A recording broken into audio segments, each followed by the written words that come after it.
As I remember, Anna, my father charged my brother Oliver with his dying blessing to breed me well. And there begins my sadness. My brother Jacques, he keeps at school, and for my part, he keeps me rustically at home. His horses are bred better. He lets me feed with his hinds, bars me the place of a brother, and as much as in him lies, minds my gentility with my education. The spirit of my father grows strong in me, and I will no longer endure it. Though yet I know no wise remedy how to avoid it. Yonder comes my master, your brother. Go apart, Anna, and thou shalt hear how he shall shake me up. Now, sir, what make you here? Nothing, sir. I'm not taught to make anything.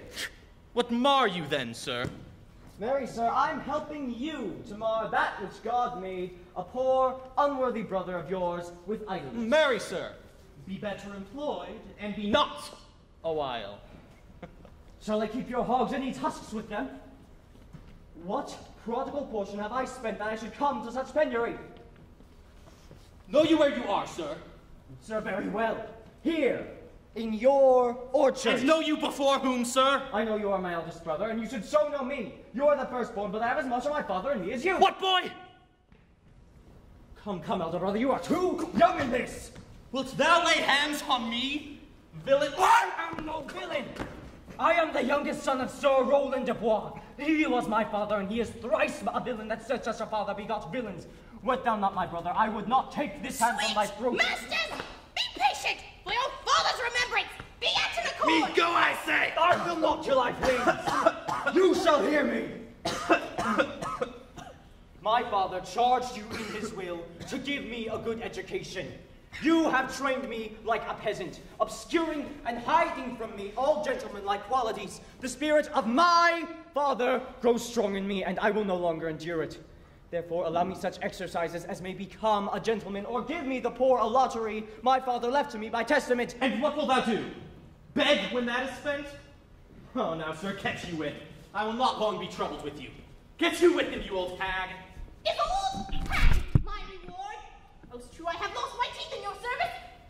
God be with my old master. He would not have spoke such a word. Is it even so? Begin you to grow upon me? I will physic your rankness and not give no a lottery neither. Holla, Denise! Calls your worship. Was not Charles the Duke's swordsman here to see me? So it pleases you, he's here at the door and importunes access to you. Call him in. 'Twill be a good way, and tomorrow the dueling is. Good morrow to your worship. Good Monsieur Charles, what is the new news from the new court? News? There is no news, but the old news.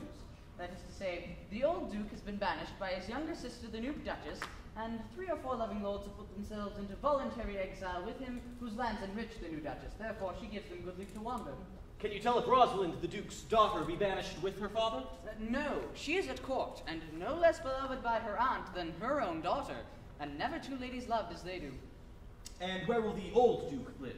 They say he is already in the forest of Arden, and a many merry men with him, and there they live like the old Robin Hood of England. Yes. What, you duel tomorrow before the new Duchess? Marry do I, sir, and I came to acquaint you with a matter. I am given, sir, secretly, to understand that your younger brother Orlando hath a disposition to come in disguised against me and try a fall. Your brother is but young and tender, and I would, for your love, be loath to foil him. I came to acquaint you with all, that you might stay him from his intentment. I'll tell thee, Charles, it's the stubbornest young fellow in France, full of ambition and envious emulator of every man's good parts, a secret and villainous contriver against me, his natural brother. Therefore use thy discretion. I had as lief thou wouldst break his neck as his finger. For I assure thee, there is none so young and so villainous this day living. I am heartily glad tomorrow, I'll give him his payment, and so God keep your worship. Farewell, good Charles.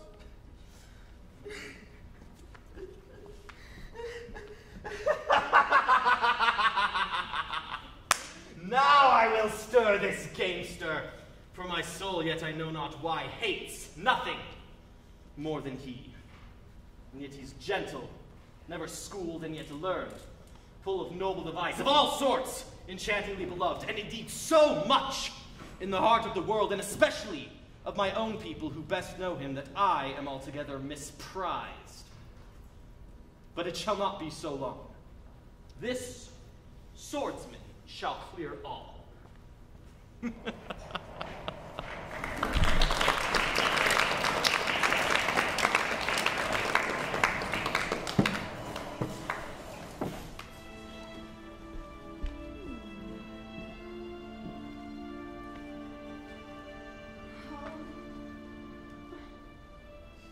prithee, Rosalind, sweet my coz, be merry. My dear Celia, I show more mirth than I am mistress of, and would you yet I were merrier.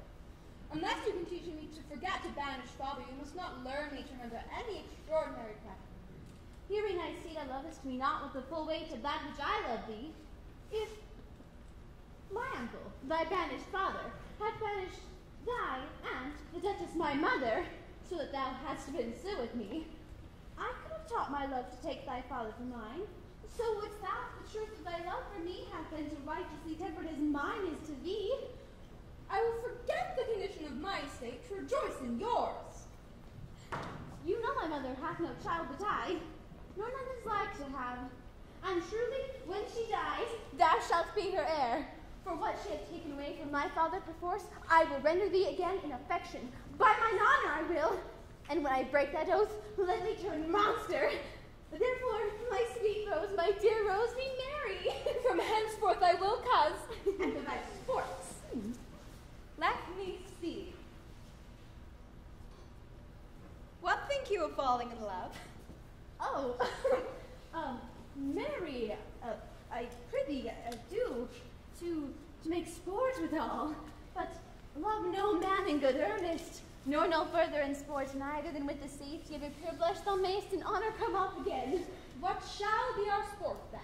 Let us sit and mock the good housewife Fortune from her wheel, that henceforth her gifts may be bestowed equally. Mistress, you must come away to your mother. Mother, you don't have a father. Were you made the messenger? No, by mine honor, but I was bid to come for you. Where learned you that, old fool?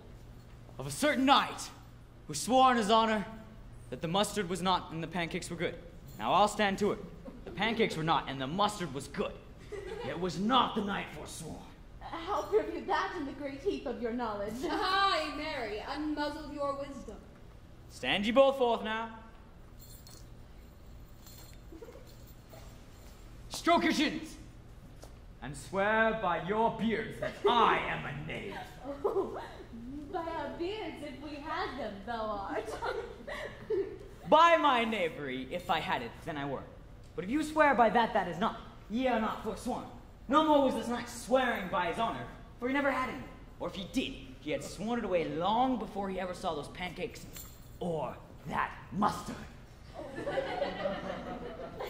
Enough, speak no more. You'll be whipped for taxation one of these days. More's the pity. A fool may not speak wisely, what wise men do foolishly. By my troth thou sayest true, for since the little wits that fools have was silenced, the little foolery that wise men have makes a great show. Here comes Monsieur Laveau, with his mouth full of news, which he will put on us as pigeons feed their young. And then we shall be news crammed. All the better we shall be, the more marketable. Bonjour, Monsieur Laveau. What news? They're princesses! What? So much good sport. A sport of what color? What color, madam? You amaze me, ladies. I would have said of good dueling, which you have lost the sight of. Alas, coz, shall we see this dueling? Well, you must if you stay here, for here is the place appointed for the match, and they're ready to perform it. Yonder, sure they are coming. Let us now stay and see it.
Is yonder the next man? Even he, madam. Alas, he is too young, yet he looks successfully. How now, daughter and cousin? Are you crept hither to see the dueling? I am my lady, so please you give us leave. You will take little delight in it, I can tell you. There are such odds in the man. In pity of this challenger's youth, I would fain dissuade him, but he will not be entreated. Speak to him, ladies. Maybe you can move him. Call him hither, Monsieur Lebeau. So, Monsieur the Challenger! The princess calls for you. I attend them with all respect and duty.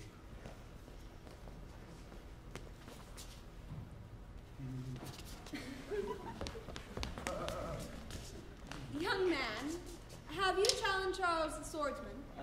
No, fair princess. He is the general challenger. I come but in as others do, to try with him the strength of my youth. Young gentlemen, your spirits are too bold for your years. You have seen cruel proof of this man's strength. We pray you, embrace your own safety and give over this attempt. Do so, good sir. Your reputation will not therefore be misprized. We'll make it our suit to the Duchess that the fight might not go forward. I beseech you, let your fair eyes and gentle wishes go with me to my trial, wherein, if I be foiled, I have none to lament me. Only in the world I fill up a space which may be better supplied when I have made it empty. The little strength I have, I would it were with you. And mine, to eke out hers. Fare you well. Pray heaven I be deceived in you. Your heart's desires be with you. Where is this young gallant so desirous to lie with his mother earth? Ready, sir, but his will hath in it a more modest working. Hercules be thy speed, young man. I would I were invisible to catch this strong fellow by the leg.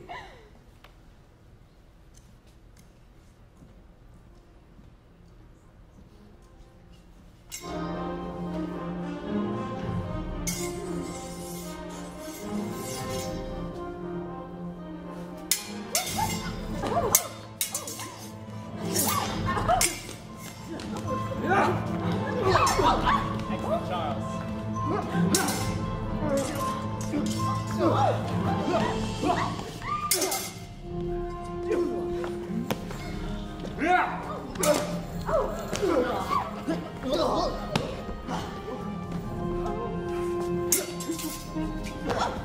Oh, excellent, young man.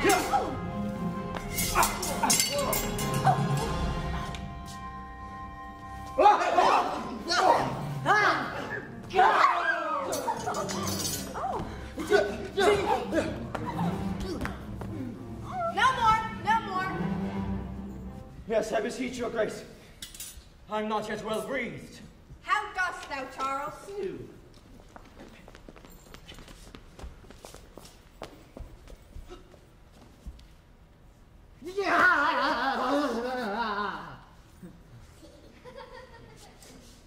He cannot speak, milady. Bear him away. What is thy name, young man? Orlando, my lady, the youngest son of Sir Roland de Bois. I would thou hadst been son to some man else. The world esteems thy father honorable, and I did find him still mine enemy.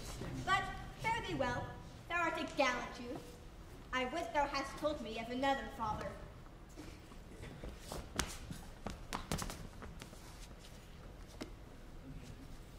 Ahem.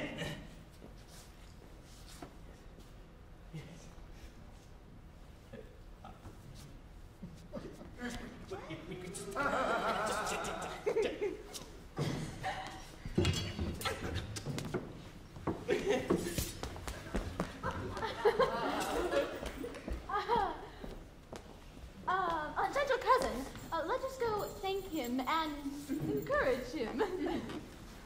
Sir, you have well deserved.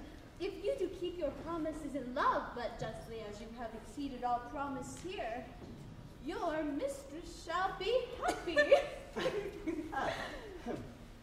Gentlemen, wear this for me. One out of suits with fortune that could give more, but her hand lacks means.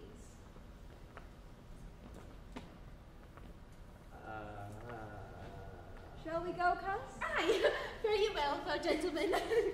Can I not say I thank you? My better parts are all thrown down, and that which here stands up is but a quintain, a mere lifeless block. He calls us back! My pride fell with my fortunes. I'll go and ask him what he would. Did you call, sir?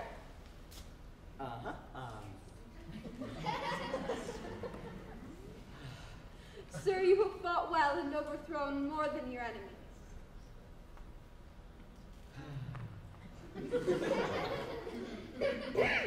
Will you go, cuz? Have with you. Fare you well.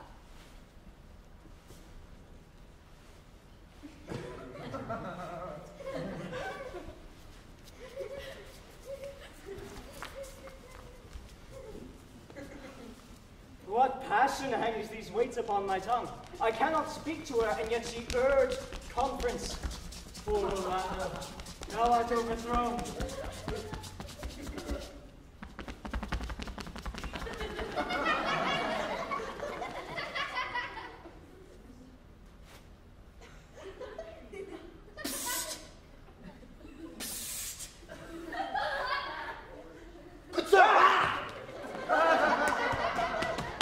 Good sir, I do in friendship counsel you to leave this place at once.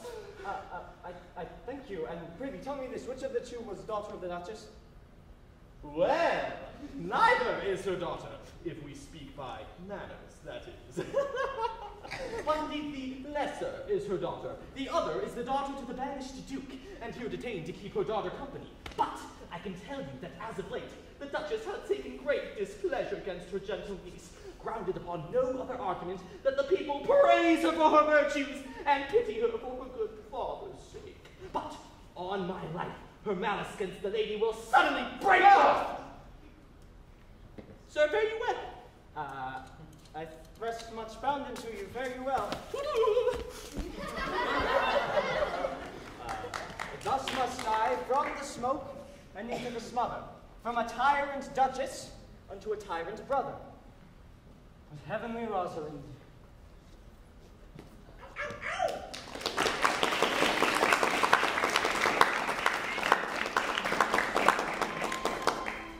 Why, cousin?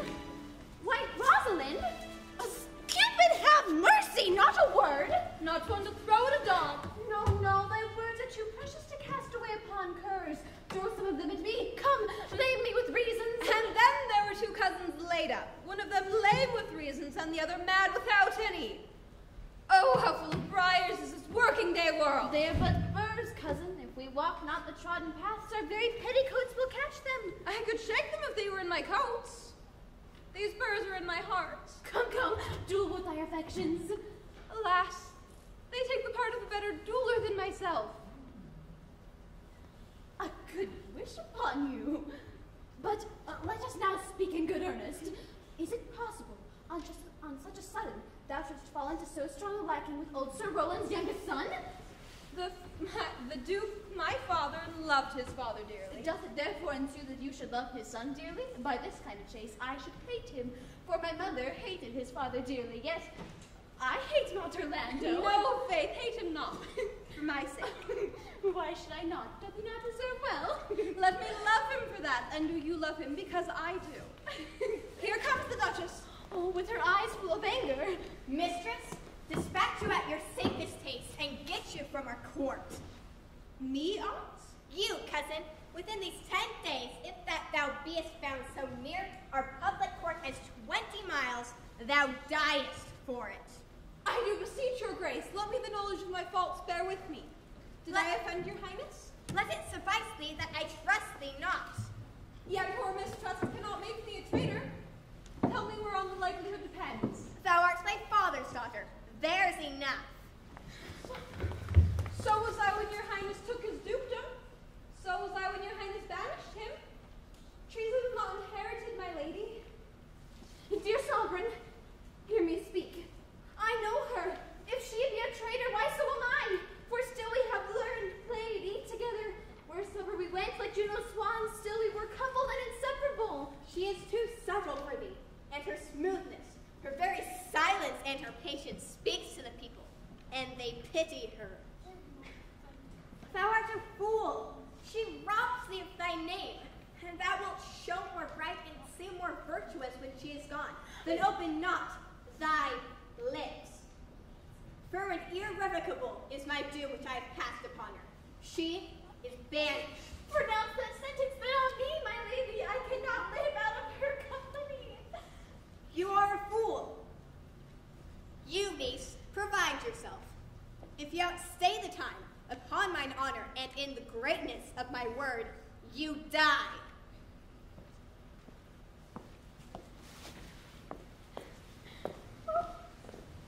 Oh, my poor cousin. Whither wilt thou go? Shall we be sundered? Shall we part, sweet girl? No.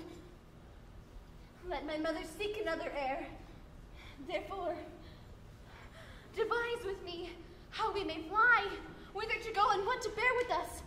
And do not seek to bear your griefs alone and leave me out, for by this heaven say what thou canst, I'll go along with thee. Whither shall we go? To seek my uncle, thy father, in the forest of Arden. Oh, but what danger would that be to us, maids as we are, to travel forth so far?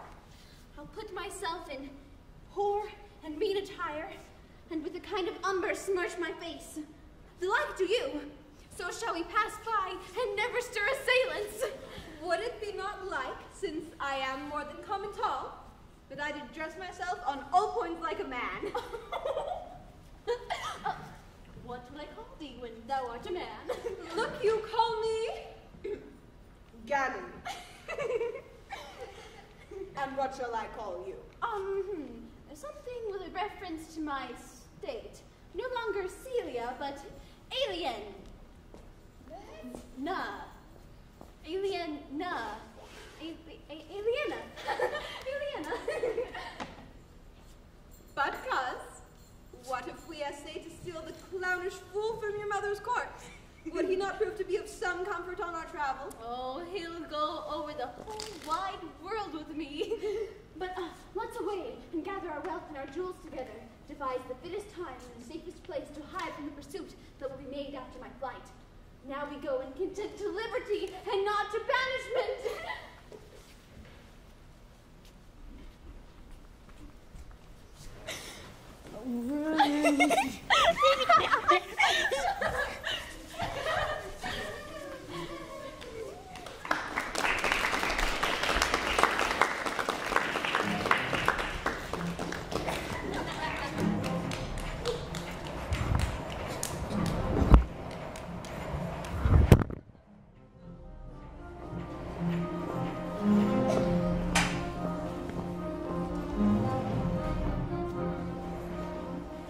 Can it be possible that no man saw them? It cannot be. Some villains on my court are of consent and sufferance in this. I cannot hear of any that did see her. The ladies, her tenants of her chambers, saw her in bed, and in the morning early we found her and treasured up their mistress. My lady, the royalish clown is also. Hesperia, the princess's gentlewoman, confesses that she secretly o'erheard your daughter and her cousin much command the graces and parts of that duelist that did but lately foil the sinewy Charles, and she believes wherever it is they have gone, that youth is surely in their company. Send to his brother. Fetch that gallant hither. If he be absent, bring his brother to me. I'll make him fight. Let's not search quail to bring again these foolish runaways.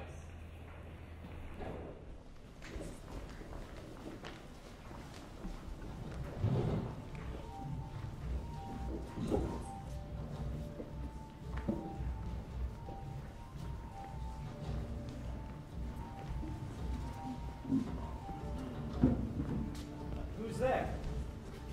What? My master? Oh, my gentle master! Oh, my sweet master! Why, what make you here? Those praises come too swiftly home before you. What's the matter? Oh, what have you? Come not within these doors, within this roof. The enemy of all your graces lives. Your brother hath heard your praises, and this night he means to burn the lodging where his supply. I overheard him at his practices. This is no place. This house is but a butchery, a forest spirit. Do not enter it. Whither, Anna, wouldst thou have me go? No matter whither, so you come not here. What, will I go and beg my food? Rather will I subject myself to the malice of a diverted blood and a bloody brother. But do not so. I have 500 crowns. Take that, and let me be your servant. Though I may look old, yet I am strong and lusty. Oh. Let me go with you. I will do the service of a younger one in all your businesses and necessities. Oh, good old woman. How well in thee appears the constant service of the antique world. But come thy ways. We'll go along together. Master, go on, and I will follow thee. To the last gasp, with truth and loyalty.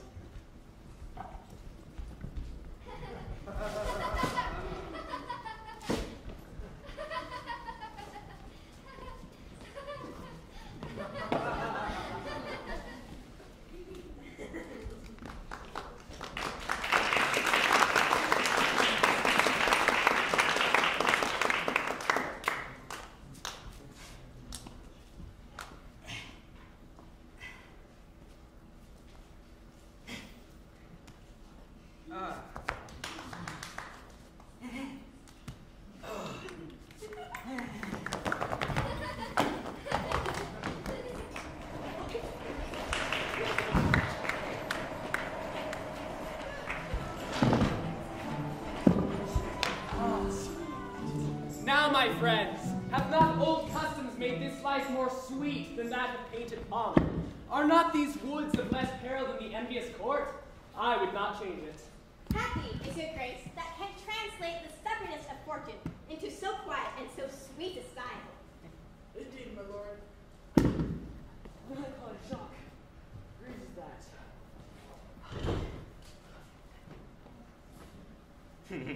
Today, my lord, I did steal behind him as he lay long under an oak, to which place a poor sequestered stag did come to languish. The wretched animal heaved forth those groans, and big armchair scores down to his nose. And thus the hurry fool, much marked the melancholy Jacques, stood forth from the church brook, arguing to me with tears. But what said Jacques? Did he not moralize this spectacle? Oh yes, into 1,000 similes. First, for his weeping into the stream. Poor dear, quoth he, anon a careless herd full of pasture, jumps along by him and never stays to greet him. Aye, quoth Jack, sweep on, you fat greasy citizens. 'Tis just a fashion. Wherefore, did you look upon this poor, broken bankrupt there? Thus most invectively he pierceth through the body of the country, city, court, yea, and of this our life. And did you leave him in this contemplation?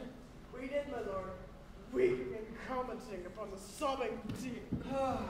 Show me the place. I love to cope him in these sullen fits, for then he is full of matter. I'll bring you to him straight.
but travelers must be content. Aye. Be so, good touchstone. Look who comes here. Oh, Sylvius!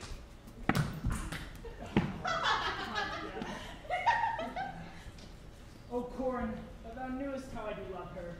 I partly guess, for I have loved ere now. Thou art too old, thou canst not guess. If I love were ever like unto mine. Oh, tell me, how many actions the most ridiculous hast thou done by thy fantasy? Into 1,000 that I have forgotten. Then thou hast not loved. If thou hast not, if thou dost not remember the slightest boy that love did ever make thee run into, thou hast not loved. If thou hast not sat as I do, wearying thy hearer in thy mistress's praise, thou hast not loved. Or, if thou hast not abruptly left company, as my passion now makes me. Oh, Phoebe! Phoebe! Alas, poor shepherd. In searching for thy wound, I've by hard adventure found mine own. Aye, we that are true lovers oft run to strange capers, but as all is mortal in nature, so is all nature and love mortal in folly. Thou speakest more wisdom than thou art ware of. Nay, I shall never be ware of my own wit until I break my shins against it. I pray you, one of you question yon man if he for gold will give us any food.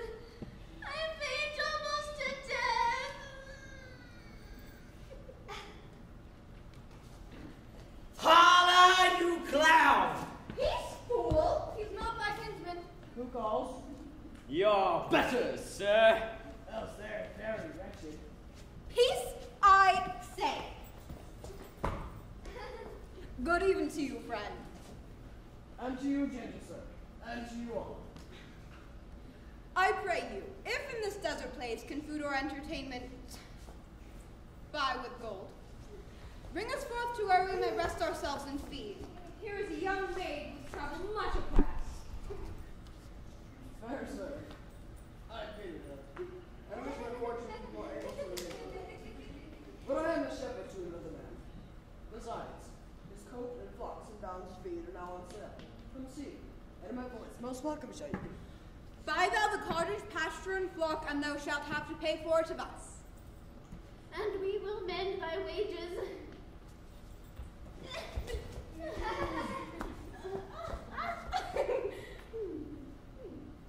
like this place, and willingly would waste my time in it.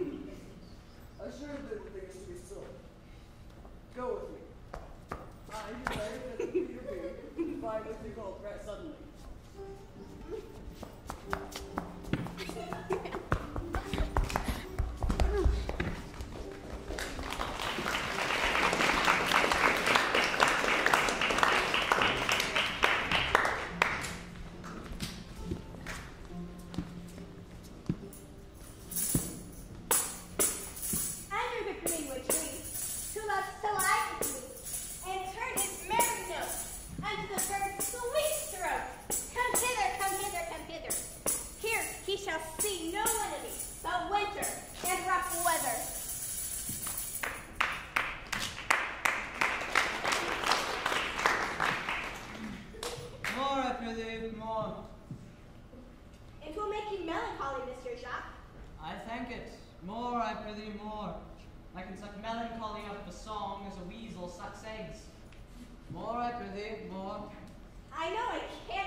And make not boast of them. Come, play, come. I'll give you a verse to this note that I made yesterday, despite my invention. And I'll play it. Thus it goes. If it do come to pass that any man turn in his way and please a stubborn will to please,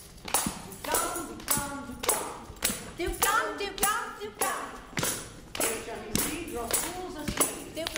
Dum-dum.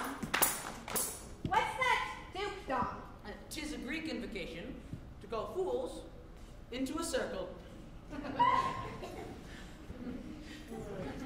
I'll go sleep if I can. If I cannot, I'll rail against all the firstborn of Egypt. And I'll go seek the Duke. His banquet is prepared. Duke-dum, Duke-dum. Duke-dum? Oh, my dear master! I can go no further! Oh, how I die for food! Here I lie down and measure out my grave. Farewell, kind master! But how now, good Anna? Cheer thyself a little. If this uncouth forest yield anything savage, I will either be food for it, or bring it for food to thee. For my sake, be comfortable. Hold death a while at the arm's end. I will here be with you presently, and if I bring thee not something to eat, I will give thee leave to die. Come. Thou shalt not die for lack of a dinner. If there live anything in this forest, cheerly, good Anna.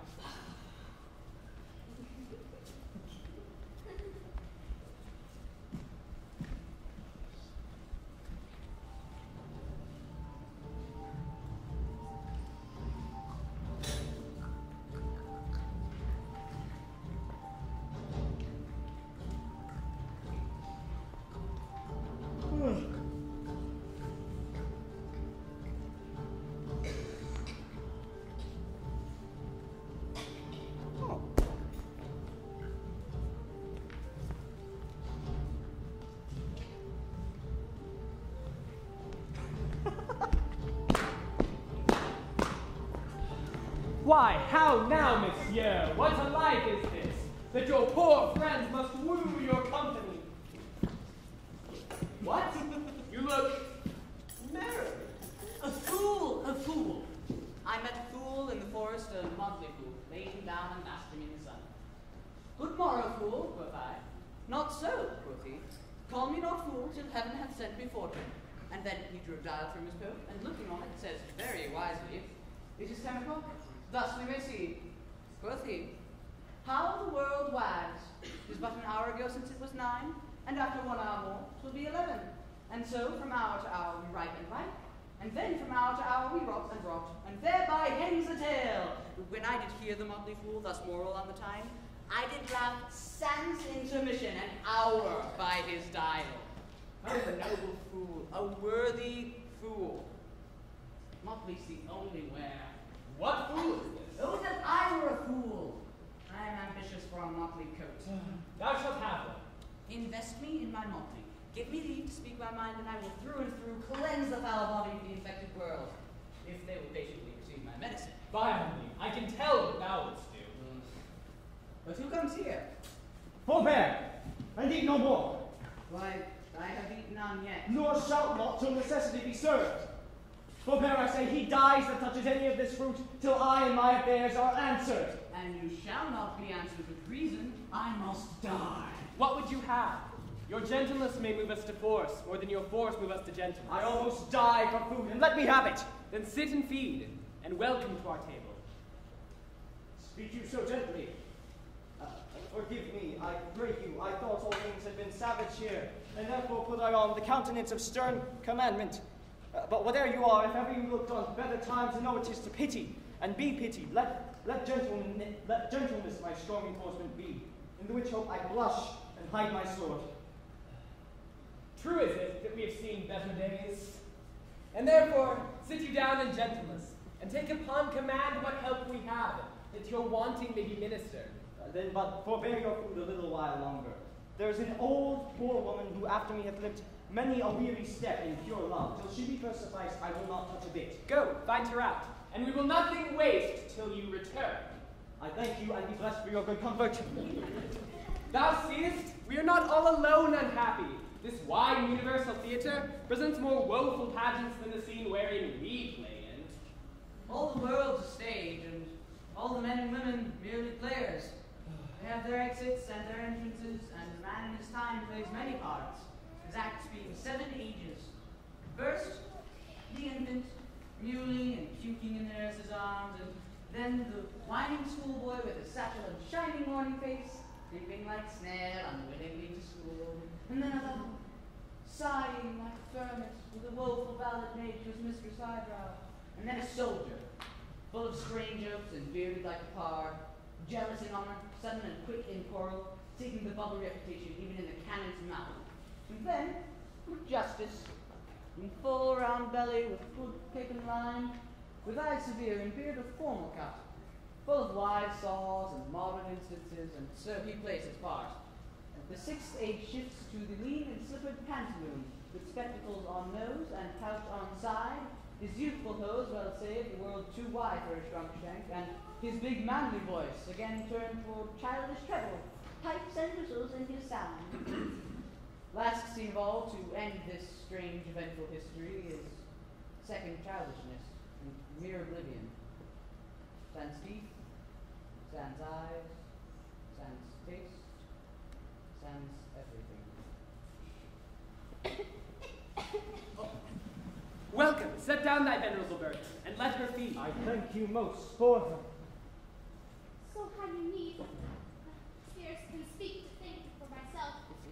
Welcome, fall out. I will trouble you no more. As yet, to question you about your fortunes. Give us some music, good cousin.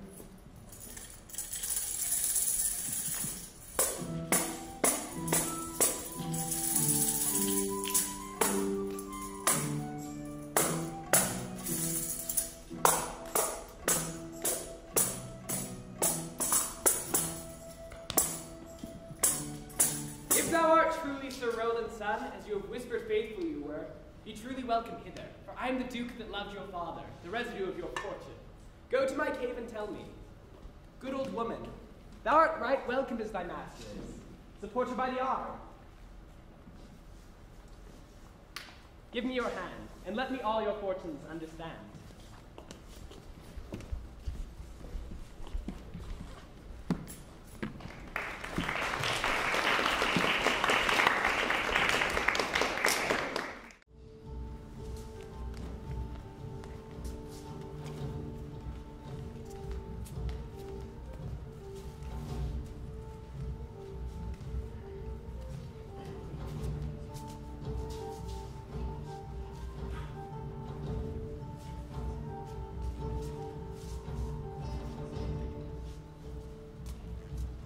Hang there my verse, in witness of my love. Oh, Rosalind! I shall make these trees my books, and in their barks my thoughts I'll character, that every eye which in this forest looks shall see thy virtue witnessed everywhere.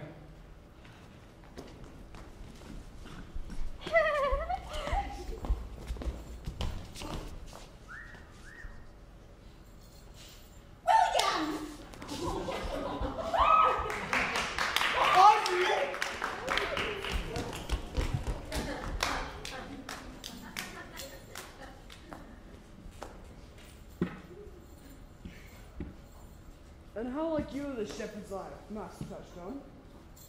Truly, shepherd, in respect of itself, it is a good life, but in respect that it is a shepherd life, it is not. In respect that it is solitary, I like it well. In respect that it is private, it is the most vile life. In respect that it is in the fields, it pleaseth me. In respect that it is not in court, it is tedious. Hast any philosophy in thee, shepherd? No more but that I know, that the property of Frey is to let, and fire to burn. A good pasture makes fat sheep, and the great cause of night is like a sun. Thou art a natural philosopher. Tell me, wast thou ever in court? No, true. Then thou art damned. For not being at court. Your reason. Why, if thou wast never in court, thou never sawest good manners. Thou never sawest good manners, thy manners are wicked. Wickedness is sin, sin is a damnation. Thou art in the most part of the state, shepherd. Not a whit, Touchstone.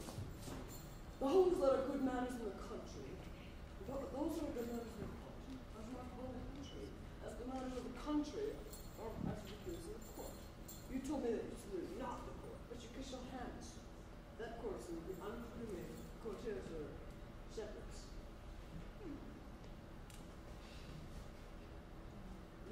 court be with me.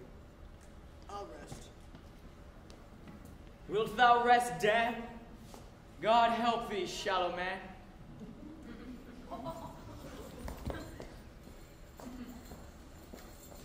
Sir, I am a true laborer. I earn that I eat, get that I wear. All no man's hate, envy no man's happiness. And the grains of my pride is in my ewes' graze and my lamb's suck. Here comes young Master Ganymede, my new mistress's brother. From east to western end, no jewel is like Rosalind. Her worth being mounted on the wind, through all the world there is Rosalind. All the pictures fairest lined are but black to Rosalind. Lined! Let no fair be kept in mind but the fair of Rosalind.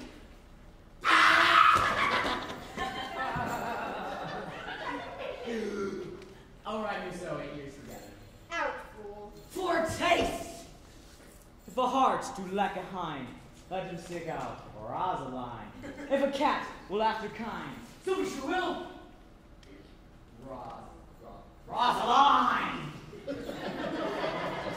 Winter garments must be lined, so must slender.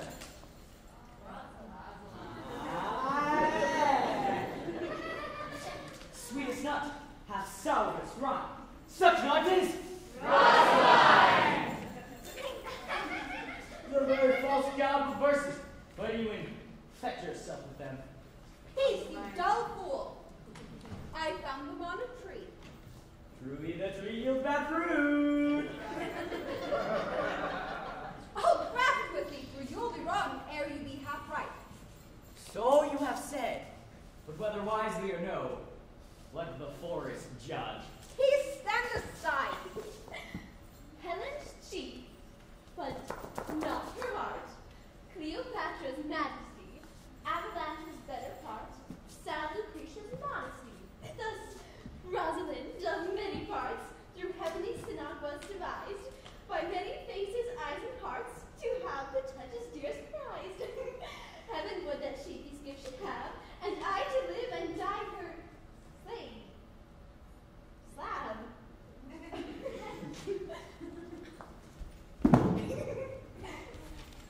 Oh, most gentle Pulveter, what tedious homily of love have you wearied your parishioners withal, and to never have cried have patience with people. Now! Back, friends! Shepherd! Go up a little. Go with him, Sarah. Come, shepherd, let us make an honorable retreat, if not with bag and baggage, with script and scrippage. Didst thou hear these verses? I heard them all and more too. But didst thou wonder wondering how thy name should be hanged and carved upon these trees? I was 7 of the 9 days after the wonder before you came. Show you who's done this. Is it a man? And a shade that you once wore about his neck. Shade you color. I prithee who? Oh, is it possible?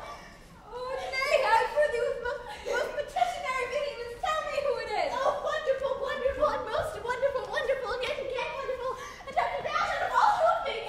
Good, my complexion. Dost thou think, though I am comparison like a man, that I have a doubleton hole in my disposition? I pray you tell me who it is quickly and speak of haste. What manner of man is he? Is he of God's making? Is his head for the half or his chin worth a beard? Nay, he hath but a little beard. God will send more of the man he thinks. Let me stay the knowledge of his beard if he delay me no longer. The knowledge of his chin! It is General Orlando, who tripped up the jeweler's heels of your heart full in an instant. Nay, but the devil take mocking. Speak! If ain't cause, 'tis he. Orlando? Orlando. What shall I do with my daughter? Continue enough, Austin. Where went he? Oh, what said he? How looked he? Oh, what makes him here? Did he ask for me? Oh, how parted he with me, and when shall thou see him again? Answer me in one word. You must bar me Gargantua's mouth first. It's a word too big for any mouth of this sacred size. But does he know that I am in this forest in man's apparel? Looks he as freshly as the day he thought. I found him under a tree. Like a dropped acorn. Ah, forth such fruit. Give the audience, good madam. Proceed. There he lay, stretched along like a wounded knight. Oh, that would be a pity to see such a sad sight at well upon the ground. Cry hollows thy tongue, it prevents unseasonably. He was furnished like a hunter. Oh, ominous! He comes to kill my heart. I would sing my song without a burden that brings me out of tune. Do you not know I am a woman? When I think I must speak. Sweet, say on. You bring me out. Soft, comes he not here? Please swing by and note him. I thank you for your company, but, good faith, I'd as lief have been myself alone. And so had I, but yet for fashion's sake, I thank you too for your society. God be with you. Let's meet as little as we can. I do desire we may be better strangers. Oh, I pray you mar no more trees with writing love songs in their barks. I pray you mar no more mine verses with reading them ill-favoredly. Rosalind is your love's name? Yes, just. I do not like the name. There was no thought of pleasing you when she was christened. What stature is she of? Just as high as my heart. You are full of pretty answers. Will you come sit with me, and we two will rail against our mistress the world and all our misery? I will chide no breather in the world, save myself, against whom I know the most faults. The worst fault you have is to be in love. It is a fault I would not trade for your best virtue. I am weary of you. By my troth, I was seeking a fool when I found you. Oh, he's drowned in the brook. Look but in and you shall see him. There I shall see mine own reflection.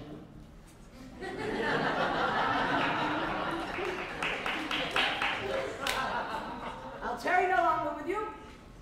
Farewell, good Signor Love. I am glad of your departure. Adieu, good Monsieur Melancholy.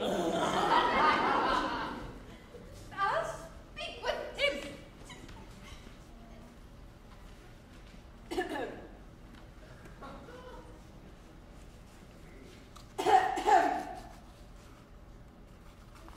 Do you hear, Forcer?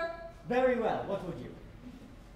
I pray you, what is the clock? You should ask me what time of day. There's no clock in the forest. Then there is no true lover in the forest. I'll sighing every minute and groaning every hour would detect the lazy foot of time as well as the clock. Where dwell you, pretty youth? With this shepherdess, my sister, here in the skirts of the forest, like written upon the petticoats.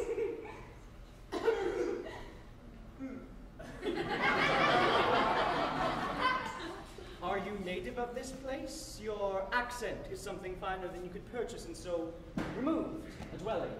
I have been told so as of many. It is true, an old religious uncle of mine taught me to speak. What the new courtship too well, for there he fell in love.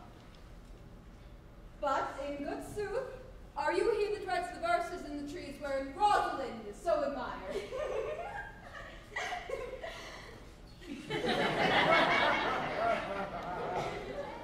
I swear to thee, youth, by the white hand of Rosalind, I am that he, that unfortunate he. But are you as in love that your rhymes do speak? Neither rhyme nor reason could express how much. Love is but a madness, and I tell you deserves a dark house and whip as madmen do. The reason they are not punishing towards so is the lunacy is so ordinary the whippers are in love too. But I profess curing it by counsel. Did you ever cure any so? One, and in this manner. He was to imagine me his love, his mistress, and I set him every day to woo. And this time I would be grieving, effeminate, changeable, longing and liking, apish, shallow, inconstant, proud, full of tears, full of smiles, as women are for the most part. Would now like him, now loathe him, now entertain him, then forswear him, now weep for him, then spit at him. And thus I drave my suitor from a mad humor of love to the living humor of madness. And in this manner will I take upon myself to wash out your heart, that there may not be one spot of love in it. I would not be cured, youth. I would cure you if you would but call me Rosalind and come every day and woo me. Now, by the faith of my love, I will. Will you? With all my heart, good youth. Nay. You must call me Rosalind. Rosalind. Shall we go, sis? There you are.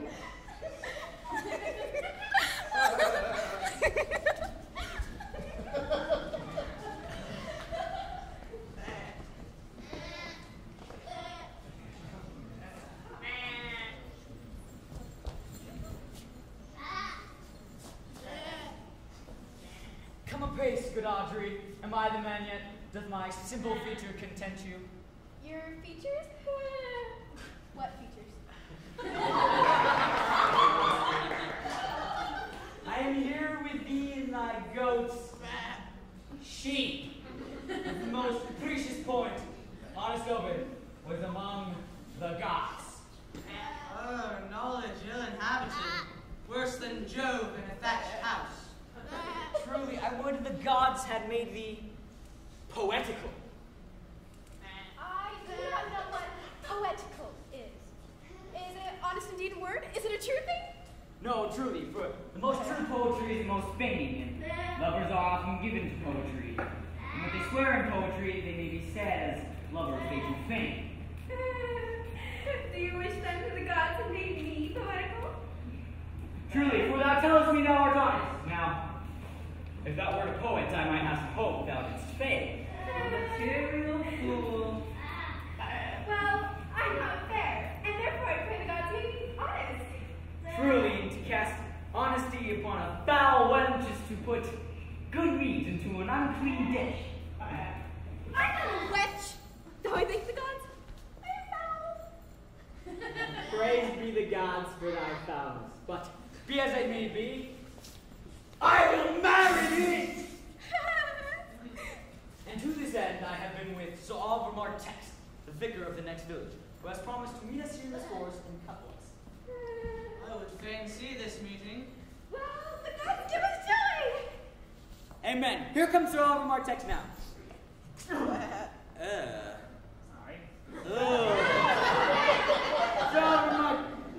Sir Oliver Martex, you are very well met. Must we go with you to the chapel, or will you dispatch us here under this tree? Isn't none here to give the woman? I will not take her on gift of any man. Truly, she must be given, or the marriage is not lawful. Proceed. Proceed, I'll give them. Good evening, Master Wajika. Am I glad to see you? Will you be married, Motley? And will you, being a man of your breeding, be married under a bush like a beggar? No. Get you to church, the good priest who can tell you what marriage is. Go thou to me. Let me counsel you. Come, Audrey. We must be married, or we shall live in Baudry.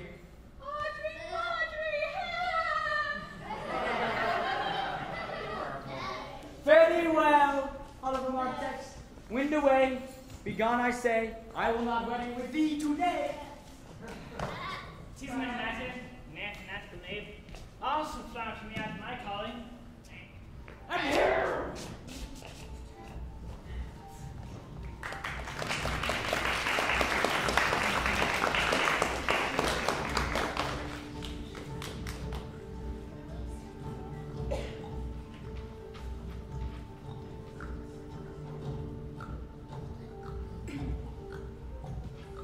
Ganymede I am. Orlando I am Ganymede.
and truly played by the pale complexion of true love and the red glow of scorn and proud disdain.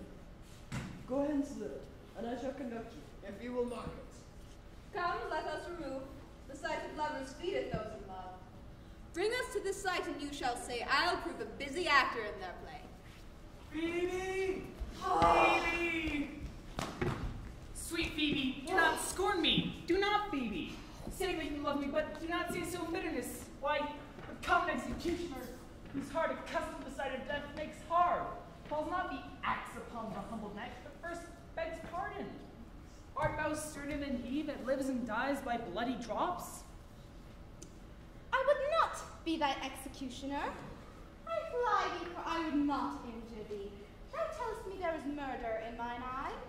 'Tis pretty sure and very probable that eyes that are the frailest and softest things should be called tyrants, butcherers, murderers! Now, I do frown on thee with all my heart, and if mine eyes can wound, now let them kill me! Go! Or if thou art fit to swoon, why now fall down!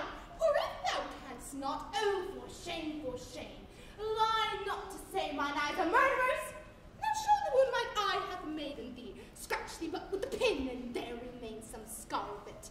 But mine eyes which have darted at thee, hurt thee not! Nor, I am sure, there is no force in eye that can do hurt! If ever you meet in some fresh cheek the power of fancy, then you shall know the wounds invisible that love's keen arrows make. But till that time, come not thou near me. And when that time comes, afflict me with thy locks, pity me not. As till that time, I shall not pity thee. And why, I pray you? Who might your mother be that you insult, exalt, and all at once over the wretched? Why, what means this? Why look you so upon me?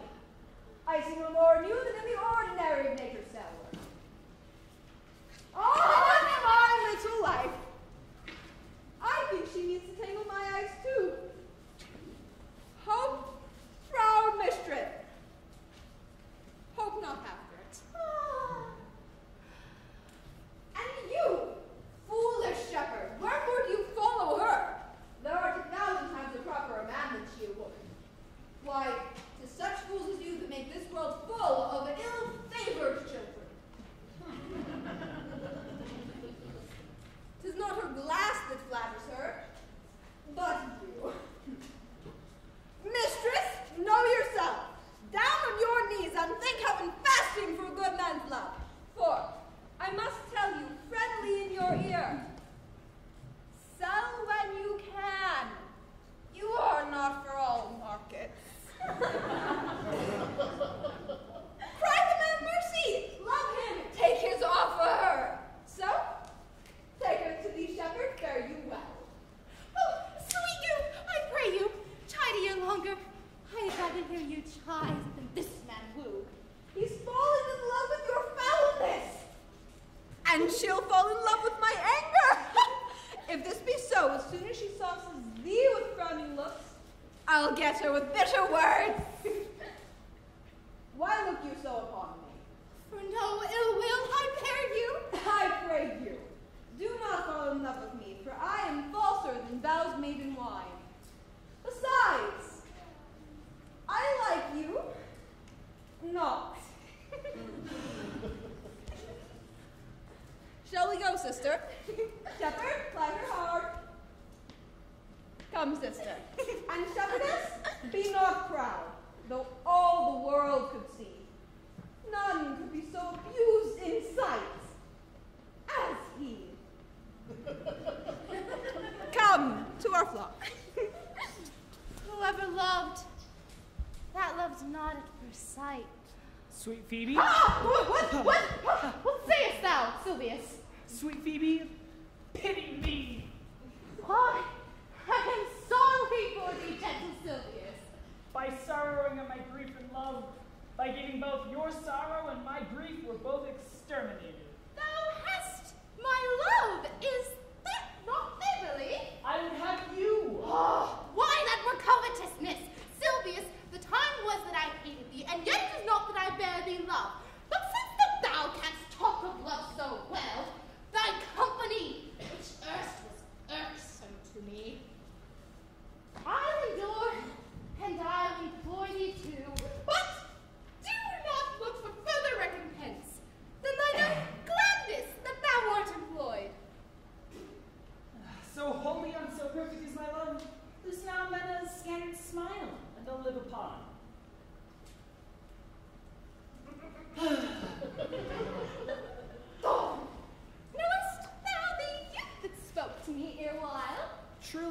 but I have met him oft. He hath bought the Coddington's bounds from the old carlet that once was master there. Oh, think not I love him, though I ask for him. 'Tis but a peevish boy. Yet he talks well. But what care I for words? What words do well when he that speaks them pleases those that hear them. It isn't pretty. Not very pretty. He's proud. Yet his pride becomes him. He'll make a proper man. The best thing in him is his complexion. And faster than his tongue did make offense, His eye did heal it up. he's not very tall. Yet of his years he's tall. His leg is but so-so, and yet 'tis well. There be Oh. some women, Sylvius, had they marked him in parcels as I did, would have come near to fall in love with him. But for my part, I love him not, nor hate him not. Yet I have more cause to hate him than to love him. For what have he to do to chide at me? I will write him a taunting letter, and thou shalt bear it. Wilt thou, Sylvius? With all my heart, Phoebe. I will write it straight. The matter is in my head and in my heart. I will be better with him and passing short. Go with me, Sylvius.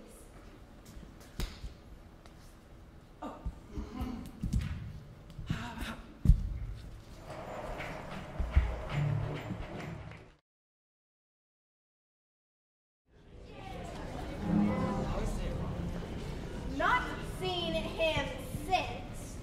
Sir, that cannot be. But look to it. Find out thy brother wheresoever he is. Seek him with candle. Bring him dead or living. Or turn thou no more to seek a living in our territory. Oh, that your highness knew my heart in this. I never loved my brother in my life. More villain thou. Will push him out of doors, and let my officers make an extent upon his house and lands. Do this expediently, and turn him going.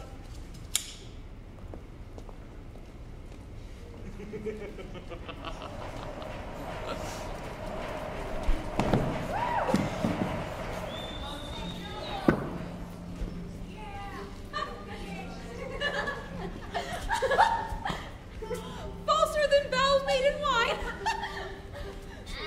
I lie for all markets.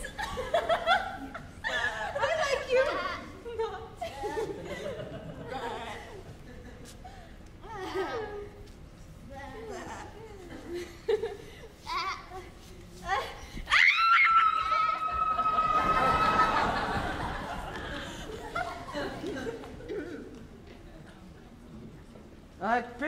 Pretty youth, let me be better acquainted with thee. They say you are a melancholy fellow. I am so. 'Tis good to be sad and say nothing. Why then 'tis good to be a post. 'Tis a melancholy of mine own, compounded of many simples, extracted from many objects, and is indeed the sundry's contemplation of my travels, in which my often rumination wraps me in a most humorous sadness. A traveler! Yes, I have gained my experience. And your experience makes you sad. Why, I'd rather a fool to make me merry than experience to make me sad, and to travel for it too. Good day and happiness, dear Rosalind.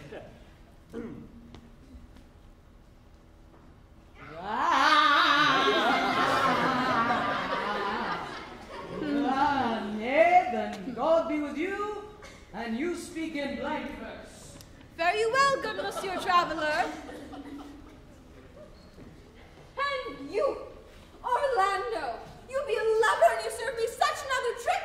Never come in my sight more. My fair Rosalind, I come within an hour of my promised time. Pardon me, dear Rosalind. Nay, you be, and you be so tardy, never come in my sight more. I just leave you food of a snail. Of a snail? I, a snail! For though he comes slowly, he carries his house on his back. A better jointer, I think, than you make a woman. Besides, he carries his destiny with him.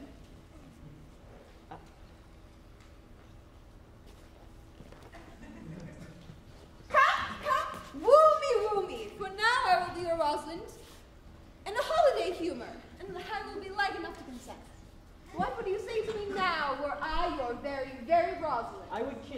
twice. Nay! 'Tis better to speak first, and later, when grovelled for lack of matter, one might take occasion. And how if the kiss be denied? Then she puts you to entreaty, and there begins a new matter. Am I not your Rosalind? I take some joy to say you are, because I would be speaking of her. Then, in her person, I say, I will not have you. Then in mine own person, I die.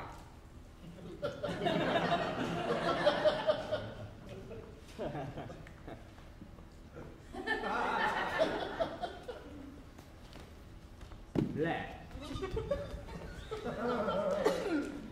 No, faith. Men have died from time to time, and worms have eaten them, but not for love. I would not have my right Rosalind of this mind, for I protest her frown might kill me. By this hand, it will not kill a fly. Come. I will be your Rosalind in a more coming on disposition. Ask me what you will, and I will grant it. Then love me, dear Rosalind. Faith will I, Fridays, Saturdays, and all. And wilt thou have me? I and 20 such.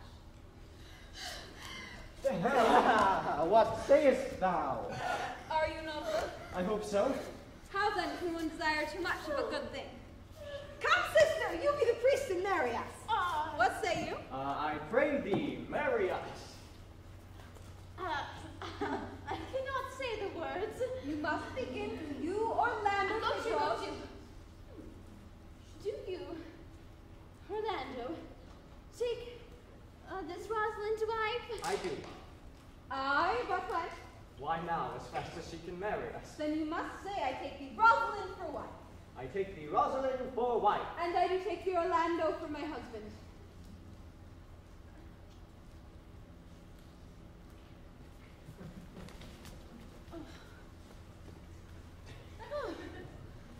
Now tell me, how long would you have her? Forever and a day. Nay, 'tis better to say a day without the ever. For men are April when they woo, December when they wed. Maids are May when they are maids, but the sky changes when they're wives. Why? I would be as jealous over you as a Barbary cock pigeon over a hen.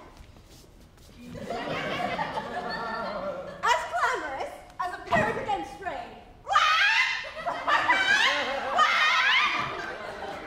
As newfangled as a maid. As giddy in my desires as a monkey. I would weep for nothing. And that, when you are inclined to be married, I will laugh like a hyena. When you are inclined to sleep. Aye, but will my Rosalind do so? On my life she will do as I do. Oh. For these 2 hours, Rosalind, I will leave thee. Alas, my love, I cannot lack thee 2 hours. I must attend the Duke at dinner. By 2 o'clock, I will here be with you again. Go your ways, go your ways. 2 o'clock is your hour? Aye, sweet Rosalind. By my troth, if you break one jot of your promise or come 1 minute behind your hour, I will think you the most pathetical break promise and most whole lover that can ever be chosen out of the gross band of the unfaithful. Therefore, beware my censure, and keep your promise. No less religion than if thou wert indeed my Rosalind. So adieu.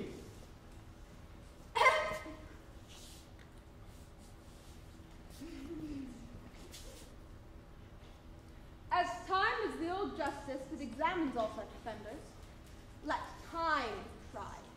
Adieu. You have simply misused our sex and your love parade. You must have your doublet and hose plucked over your head. Oh, cuz, my sweet, pretty little cuz, that thou didst know how many fathoms deep I am in love, but it cannot be sounded. Oh, my passion hath an unknown bottom like the Bay of Portugal. Or rather bottomless, that is faster before affection in it runs out. I cannot be out of sight of my Orlando. I'll go find a shadow and sigh till he come.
Why, what say you now?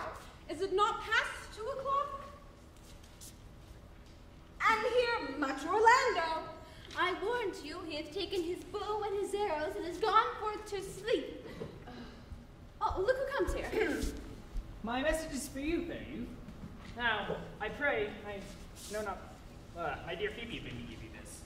Now, I pray, I know not the contents within, but as I could guess from her stern brow and waspish action as she was writing it, it bears an angry tenor. Pardon me, but I am but a guiltless messenger. She says that I am not fair, that I lack manners. I am proud.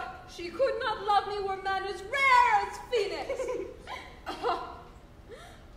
Well, Shepherd, well, this is a letter of your own device. No, I pray. Phoebe did write it. Why?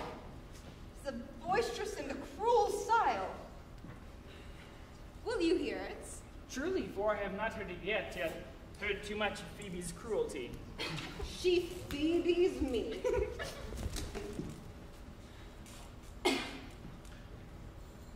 Mark out the tyrant writes. Art thou God to shepherd turned, that a maiden's heart hath burned? Can a woman rail thus? Call you this? If the scorn of your bright eye hath the power to raise such love in mine, alack in me, what strange effect would they work in mild aspect? Did you ever hear such rage? Wells you chid me I did love, how then might your prayers move? Mub.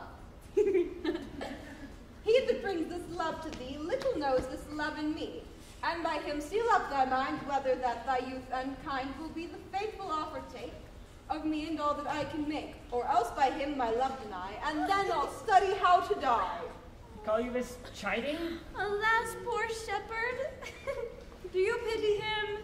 Nay, he deserves no pity.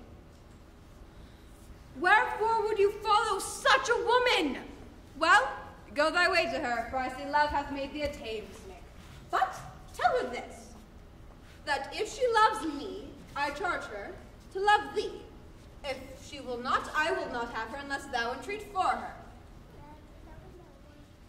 If you be a true lover, hence, and not a word, for here comes more cover. Pray you, fair ones, if you know where in the purlieus of this forest stands a sheep cote fenced about with olive trees. West of this place, down in the neighbor bottom, but there's none within. If an eye should profit by a tongue, then should I know you by description. Such garments and such years. The boy is fair, of female favor, and bestows himself like a ripe sister. The woman, low and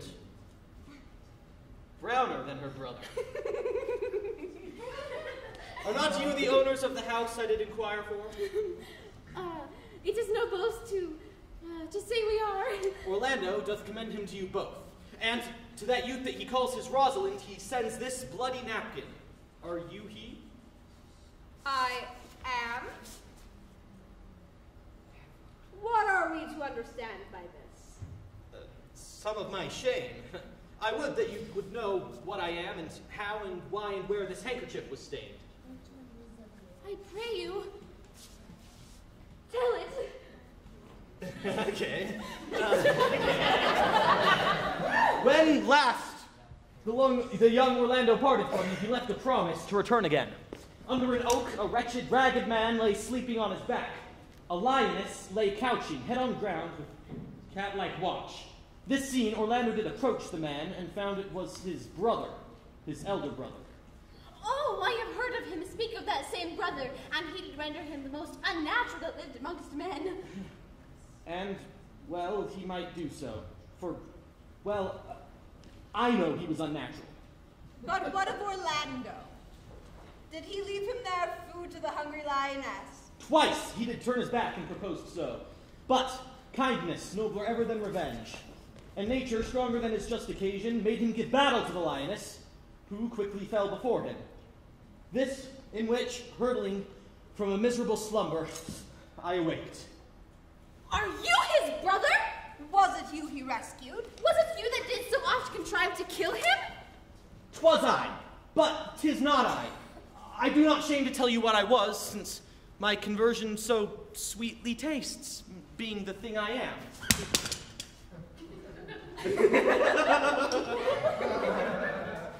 But what's of the bloody napkin? The lioness had torn some flesh away, which all this while had bled. And now he fainted, and cried in fainting upon Rosalind. Brief I recovered him and bound his wound, and after some small space, being strong at heart,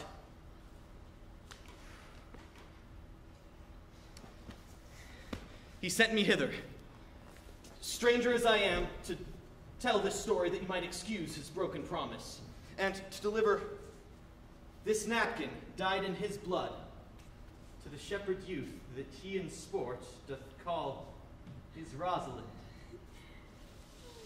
Oh. How now, Ganymede! Sweet Ganymede! Well, many will swoon when they do look on blood. There's more in it. A sweet Ganymede! Oh, look, here it comes! Yay! I would have heard. Oh. Oh, we'll lead you thither. Come, will you take him by the arm? Yes.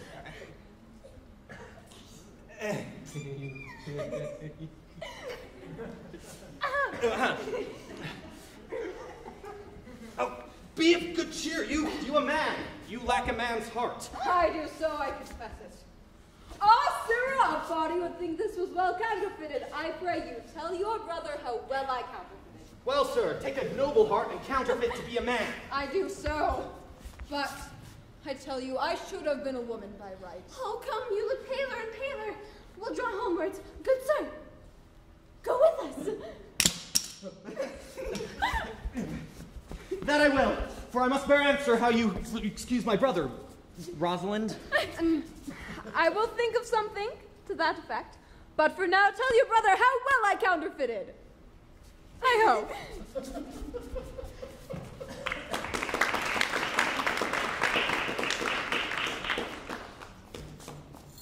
We shall find a time, good Audrey.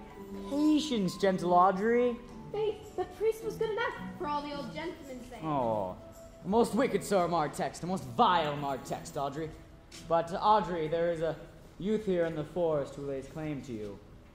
I know who 'tis. He hath no interest in me in the world. Here comes the man you mean.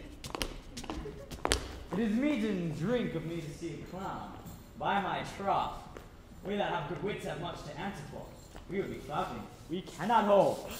Good evening, Audrey. Good evening, William. And good evening to you, sir. Good even, gentle friend. Oh! Cover thy head. Bah! Cover thy head!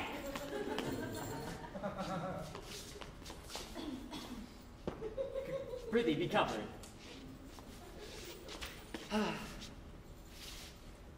How old are you?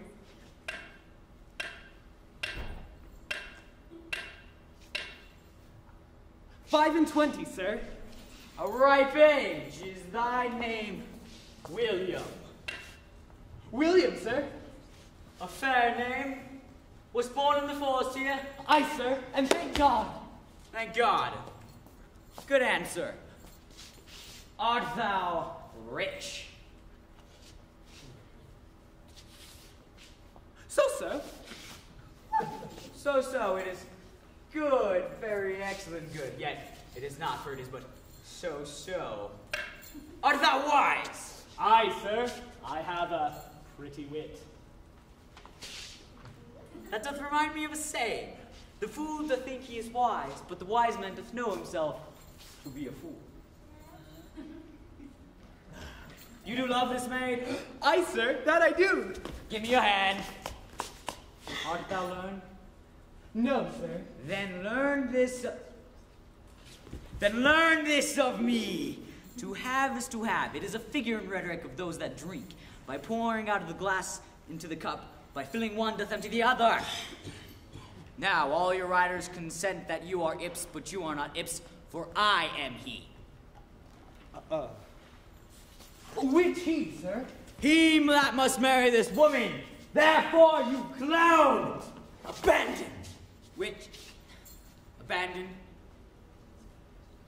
in the vulgar is leave. Oh, yeah. The society. In the boorish is company. The society of this woman, which together is abandon the society of this woman, or I will kill thee.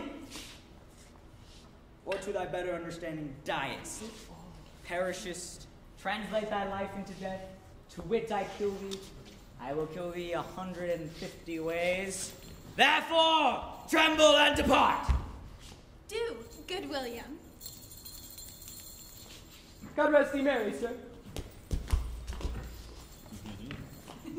My mistress and master seeks you. Come away. Trip, Audrey, trip. I attend.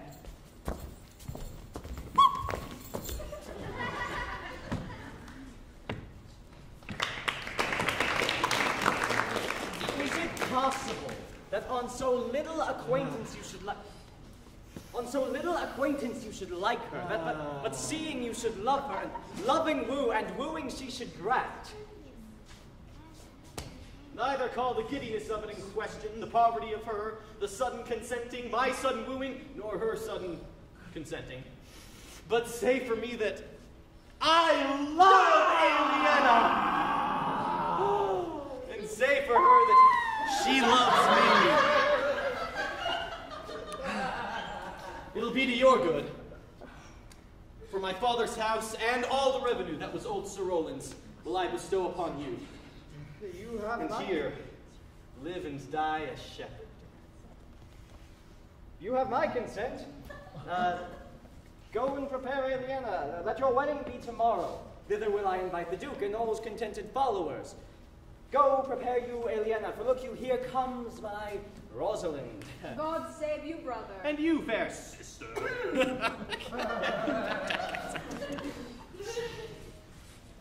Oh, my dear Orlando, how it grieves me to see thy wear that heart in a scarf.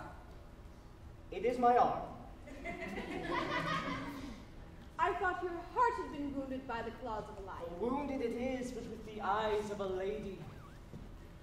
Did your brother tell you how well I counterfeited to swoon when he showed me your handkerchief? Aye, and greater wonders than that. I know where you are. 'Tis true, there is never such a thing so sudden as your brother and my sister. No sooner met but they looked. No sooner looked but they loved. No sooner loved but they sighed. No sooner sighed but they asked each other the reason why. No sooner knew the reason than they sought the remedy. And in these degrees they have made a pair of Sarahs to marriage, which they will climb incontinent. They're in the very wrath of love. They will together. Clubs cannot part them.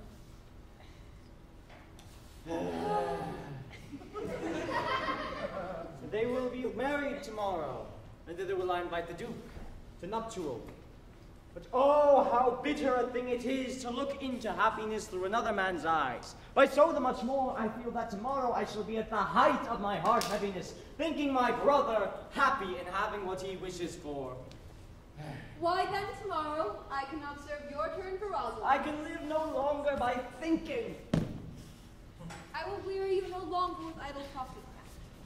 Know me, for now I speak to some purpose. Believe, if you will, that I can do strange things. I have since I was 3-year-old conversed with a magician, most profound in his eyes. If you do love your Rosalind so near to your heart as your gesture cries out, tomorrow when your brother weds Aliena, so shall you wed she. I know into which strait of fortune she's driven, and it is not entirely impossible to me to have her here before your eyes tomorrow, human as she is and without any danger. Speakest thou in sober meanings? On my life. which I tender dearly, though I do call myself a magician. So, get you in your best array. Bid your friends, for tomorrow, if you'll be married, you will. And to Rosalind, if you shall. Look! Here comes the lover of mine and the lover of hers. You have done me much ungentleness to show the letter that I wrote you. I care not if I have. Why, I've made it my study to seem as ungrateful and despiteful to you. You are here followed by a shepherd. Look on him. Love him. Take care of him. He loves you. Shepherd, tell us you what it is to love. It is to be made all of sighs and tears, and so am I for Phoebe. And I for Ganymede. And I for Rosalind. And I for no woman. It is to be made all of faith and all made of service, so am I for Phoebe. And I for Ganymede. And I for Rosalind. And I for no woman. It is to be made all of passion, all made of fantasy, and all made of wishes. It is to be made all of endurance, all trial and all observance, all purity, all trial and all endurance, all humbleness, all patience and impatience. And so am I for Phoebe. And so am I for Ganymede. And so am I for Rosalind. And so am I for no woman. If this be so, why blame you me to love you? If this be so, why blame you me to love you? If this be so, why blame you me to love you?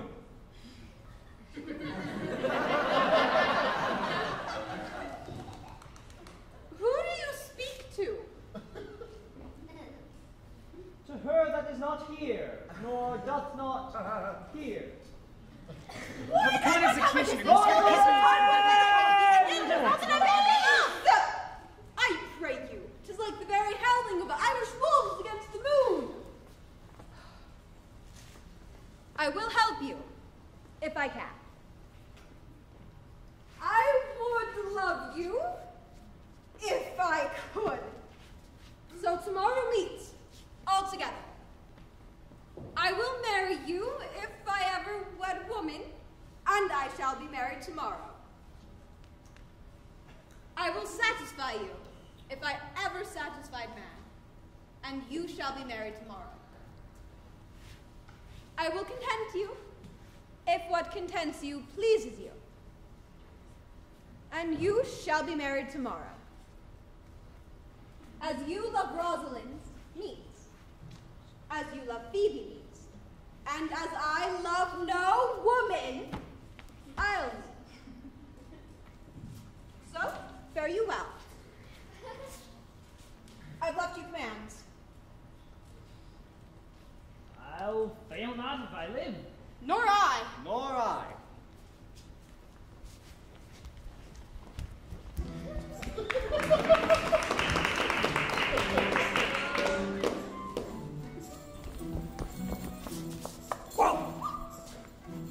Come, sweet Audrey. Tomorrow is the joyful day. Tomorrow we shall be married. I do desire with all my heart, and I hope it's no dishonest desire to be a woman of the world. Come, Audrey.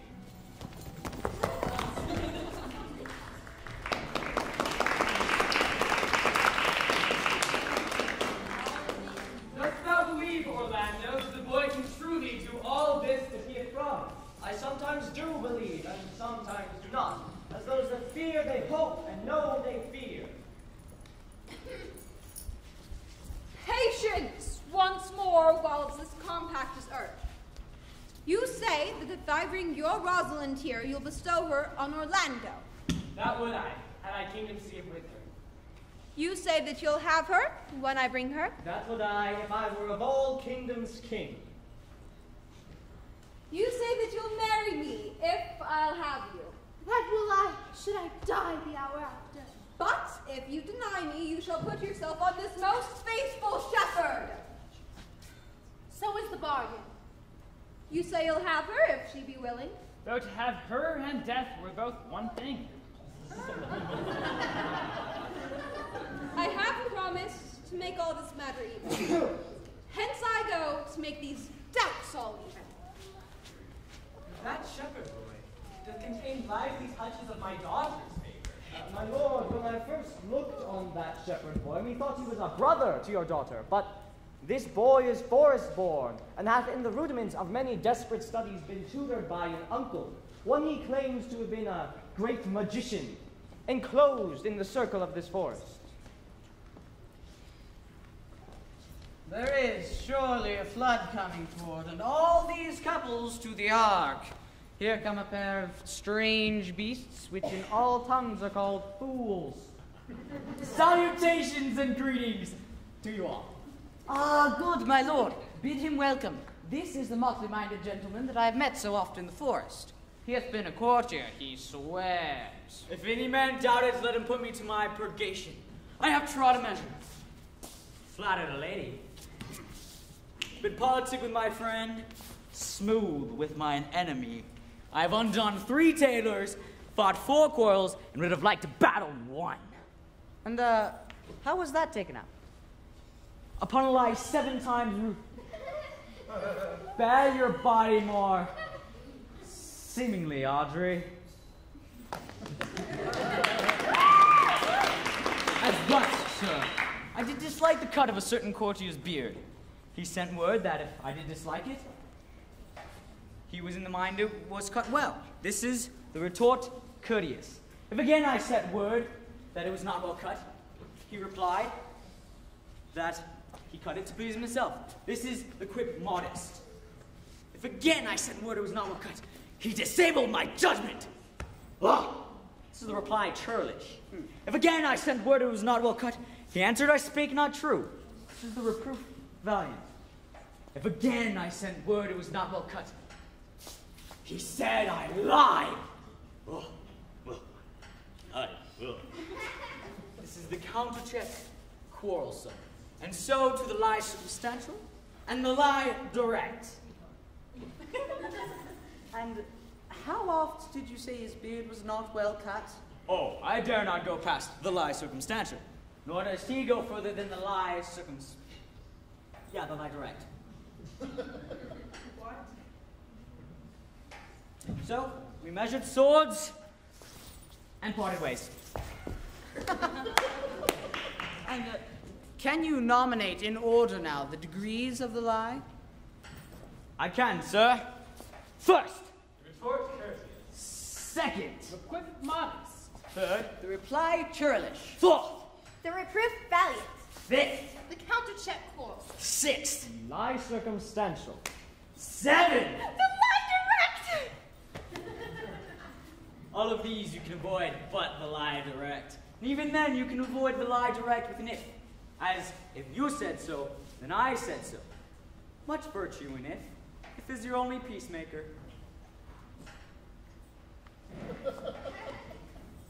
Is he not a rare fellow, my lord? He is good in anything, and yet a fool. He uses his folly like a Trojan horse, and from under that he shoots his wings.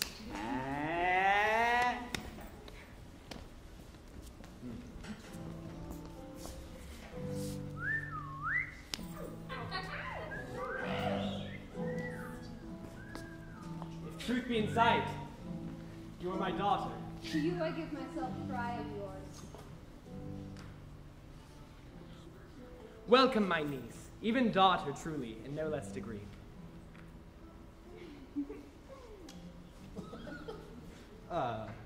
Aliena? Celia.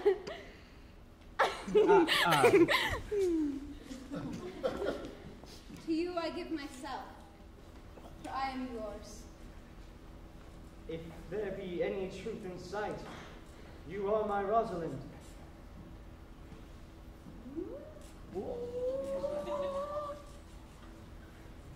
If sight and shape be true, my love adieu. I'll have no father if you be not he. I'll have no husband if you be not he. Nor ne'er what a woman if you be not she. Here's H that must take hands to join in Cupid's bands, if truth holds true contents. Jew and Jew, no cross shall part.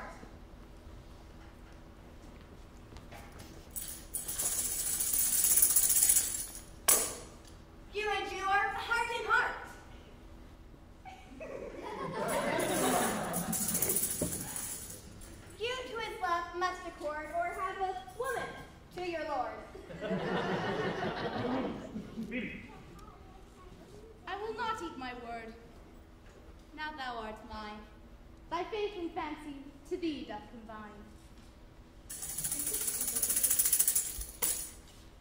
You and you are sure together as the winter to foul weather. While the wedlock can we sing, feed yourselves with questioning. That reason wonder may diminish. How best we met, and these things finish. Wait! Let me have audience for a word too. I'm the second son of old Sir Roland. The Duchess addressed divided power, purposed to trick her brother to the sword. Into the skirts of the wild wood she came, where mating with an old religious man who was converted, both from her enterprise and to the world. Her crown bequeathed to her banished brother, and all the lands restored to them again, that were exiled with them. This is a true light that engaged my life. Welcome, young man. Thou offerest fairly to thy brother's weddings. To one his lands withheld, to the other a land itself at large, a potent dukedom. Meantime, forget this new-fallen dignity, and fall back into our rustic revelry. Ha ha ha! Sir, by your patience! If I heard you rightly, the Duchess has taken on a religious life and is thrown into neglect the pompous court? She hath. Out of her, out of these convertites. There is much matter to be heard and learned. You to your former honor I bequeath, your patience and virtue doth well deserve it. You to love with your true faith of merit. You to your love and lands and great honor. You to a long and well-deserved honeymoon.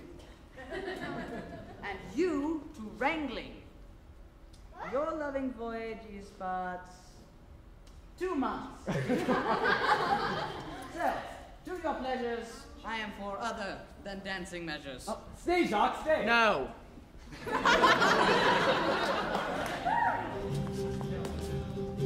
Proceed, we will begin these rites, as we do trust the land in true delight.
No epilogue, but it's also true that good wine needs no bush.